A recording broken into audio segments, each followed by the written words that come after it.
Trump invites Chicago Cubs to White House, pic shows how Smug player repaid his kindness. President Donald Trump invited the Chicago Cubs to the White House after the team won the World Series, and a Smug player decided to repay his gratitude in a very disrespectful way. It didn't take viewers long to notice what was off about the photos taken in the White House. You will not believe what the Cubs outfielder did while posing in the Oval Office with Trump.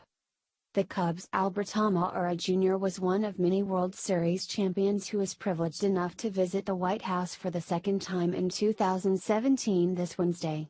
However, instead of acting respectfully in front of the president, he decided that it would be amusing to extend his middle finger and flip off the camera while posing only a couple feet away from President Trump. We should have seen this coming, since it turns out this is not Almora's first hidden message showing his resistance against our 45th president. Back in January, when the Cubs won the World Series, the team visited the White House while Obama was still in office, and the outfielder showed who he respects more. During that trip, Almora looked a lot smarter, wearing a suit for the occasion rather than the plaid shirt and jeans he wore Wednesday. Source: Daily Mail. Cubs manager Joe Maddon made it clear that the White House visit with the president was strictly voluntary and was not an official trip. So, now the question is this: why did Almora go? His career must be circling the drain, and this was the only way he had left to make headlines. I mean, bashing our president has worked so well for people like Kathy Griffin and Madonna, right?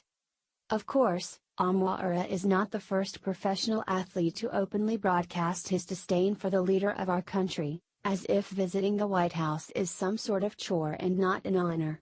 Fortunately, there are some players on the team who still have patriotism and respect for our president and our country like the rest of us, though.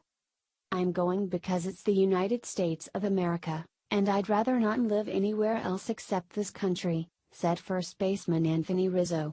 This is a little more low-key and it's more of a friendly visit than what we did before, which was super awesome. Source: Sun-Times. It's no secret that Hollywood and overpaid socialites love to stick their nose or, in this case, their fingers where they do not belong.